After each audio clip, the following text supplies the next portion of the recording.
Hey kittens, today I have a review for you, and if you can't tell by the description box, it's about a menstrual cup, so this is going to be a video about your period. If you don't get a period, you don't have to watch this video. If you don't like this kind of conversation, you don't have to watch this video. So if you don't like it, don't watch it. That's what I'm saying, okay? Okay. All right. So, I decided to use a menstrual cup. The reason being because I keep seeing stuff about it. Everywhere I look, there's a menstrual cup somewhere. And I'm like, what the hell is a menstrual cup? So, I'm sick. I know, my voice is extra annoying. My bad. But I want to do this video because I want to tell you guys how much I like them. So, here's what the box looks like. It's the Insertion Softcup. These are non-toxic, hypoallergenic, latex-free product. And you insert them in your vagina, and they collect period blood. You see the blood either way, whether it's in a cup, in a tampon, or in a pad. It's disgusting, whatever. Why I don't like pads. I use these ultra thin pads. They're so thin, I can really tell that I'm wearing them, except for the diaper feel. It's like when you sit down and your legs are, closed, you can feel the pad because the line is there. It makes a noise. They make noise. I hate that. I use ones with wings. So, it's stuck to your panties. You have to wear these big ass grandma panties so that you can wear a pad. And then when you move, you can hear it. Every time you move, you hear it, you feel it. These are the most comfortable pads in the world. I love Always Infinity. They are the most comfortable pads. They have great absorbency. I love them. But even with the breathable little holes that are in them, these have these breathable holes. Let me show you because I really do love these pads. I would tell anybody who's a pad wearer to wear these because they're the best. They have these breathable pads. There's a vent. I call it my vent. They're so airy, but they still leave moisture no matter what. When you wake up in the morning from sleeping, there's moisture on your vagina. You have to take a shower because it's so gross. I hate that. I just hate it. And then, not to mention the period smell. That's how I puke because I hate it. Now, with these cups, you don't have that.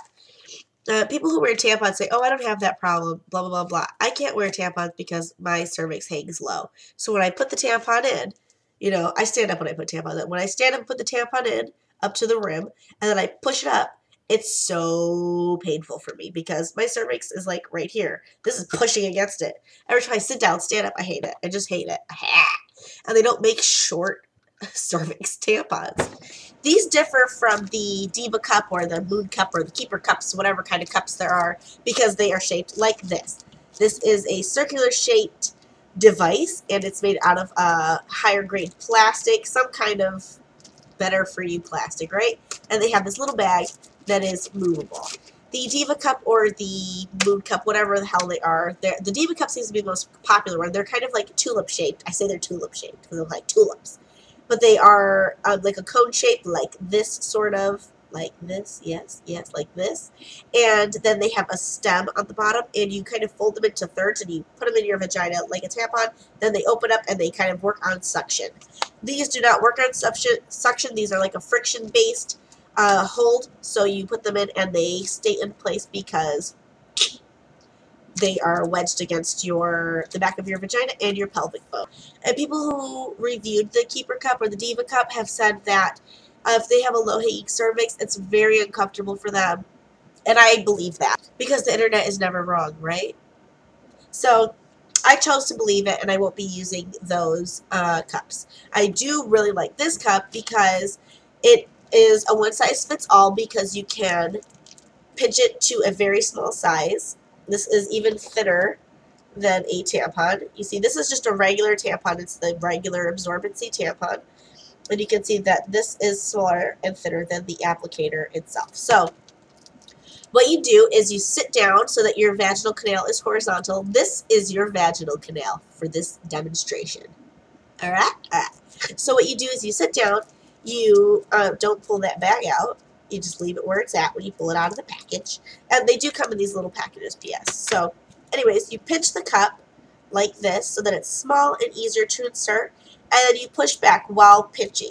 And you just keep pushing the cup back and pinching and pushing and pinching and pushing until you are at the opening of your vagina and the cup rim is there. Then you insert your finger a little bit further into your vagina until you feel pressure. So I felt the pressure internally. I didn't feel it here. Like normally when you push something, you know to stop because you feel the pressure, the resistance from the outside. Well, I felt it on the inside. I said, okay, I know that's far enough in. Then you push the front part of the rib up underneath your pelvic bone. So my tip for people who do not know what the inside of their vagina feels like is to insert your finger inside your vagina and find your pelvic bone first. I did not do that. I am unfamiliar with what the inside of my vagina feels like, so I wish I would have done that before. This would have made the whole trial process a lot simpler for me, but I didn't do that. Instead, I just went all blind with it and stuffed it in and pushed it up as far as I thought it could go. Now, when the first cup that I used, I had it for maybe an hour, and then I went and I removed it, and it was fine. So I decided to insert another cup just so that I'd keep it in longer. The second cup I did not insert properly. I don't know if I was just nervous or what. It didn't insert properly. I felt it sliding out of my vagina. So, I mean, it wasn't like hanging in my underwear by then or anything. But, I mean, I could just tell that it wasn't inserted properly. So, I removed that one. The third one I opened fell on the floor, so I threw it out. And the fourth one that I inserted, I put it in properly. I could tell just because I couldn't feel it.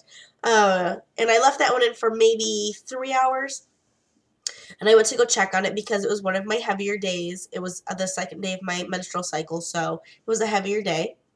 This is my horror story because this is why I say it's important for you when you're using this cup to know the inside of your vagina, because I don't know what the hell. I totally freaked out. I won't even lie. So inside your vagina, when you stand up after you've inserted the cup, the rim of the cup slides a little further past your pelvic bone. So when you stand up, the pressure of your pelvic floor is not there anymore, and so it allows the cup to settle in properly where it should sit. And then inside your vagina, the cup will be open however wide your vagina needs the cup to open. So it does open as far as you need it to open. So if you need this much space, that's how far it'll open. If you need this much space, that's how far it will open. So I went to the restroom to go change the cup just because it was my first time using them. I wanted to make sure I was doing it properly and out of curiosity to check how it was doing, you know. So I inserted my finger. I could feel the rim of the cup, but I couldn't hook my finger. Could not hook it. I couldn't hook my finger against the rim because what you're supposed to do is hook your finger against the rim and then just pull it out horizontally. And then boom, fluid will be in there. You have to dispose of it, right? Well, I couldn't get the rim. And instead of remembering what the instructions said, I immediately freaked out. I totally panicked. I was totally losing it in the bathroom. I was like, oh my God, can't get it out. You know, all kinds of crazy shit. Like, no reason for it, but I totally spazzed. And I kind of like forced it out, basically. I was like fished and forced out, and that's just not how you're supposed to do it. I will say that I didn't hurt myself. I didn't have any pain when I pulled it out, but I pulled it out, I twisted it around like a stupid, stupid girl. And of course, if you tip something that has fluid with it upside down, what happens? That's right, class. The fluid falls out. So there was a mess in my restroom. And I was like, why did I do that? Because after I took it out, and I was glad I had taken it out, I went in the shower because I spilled it on everything. I said to myself, why didn't you just remember the instructions, you crazy, crazy old lady? Hello. The instructions tell you to bear down. Bear down is like if you're taking a number 2. If you've had children vaginally, you know what bear down means. It means to push. So when you push or bear down, it makes your pelvic muscles lower. When your pelvic muscles lower on this rim, which it will, the rim lowers.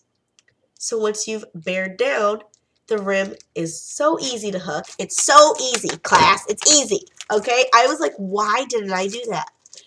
The next time that I used them, which was not the same day because I'd freaked myself out way too much, the next day that I used them, I said, remember what you read. Remember what you watched on YouTube, because Softcup has a YouTube. You can look up how to do this on the Softcup's YouTube.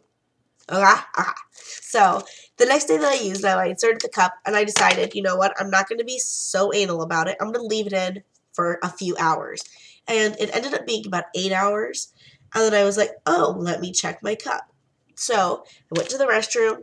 I pushed down, you know, bared down with my pelvic floor, and so easy. I swear it was the easiest thing. Once I, you know, was able to bear down, I felt the cup immediately. I was able to hook it immediately. Now, I will say this. Sometimes the bag is like kind of a little bit pushed forward, like, you know, like this, and it's easier to grab the cup bag at first.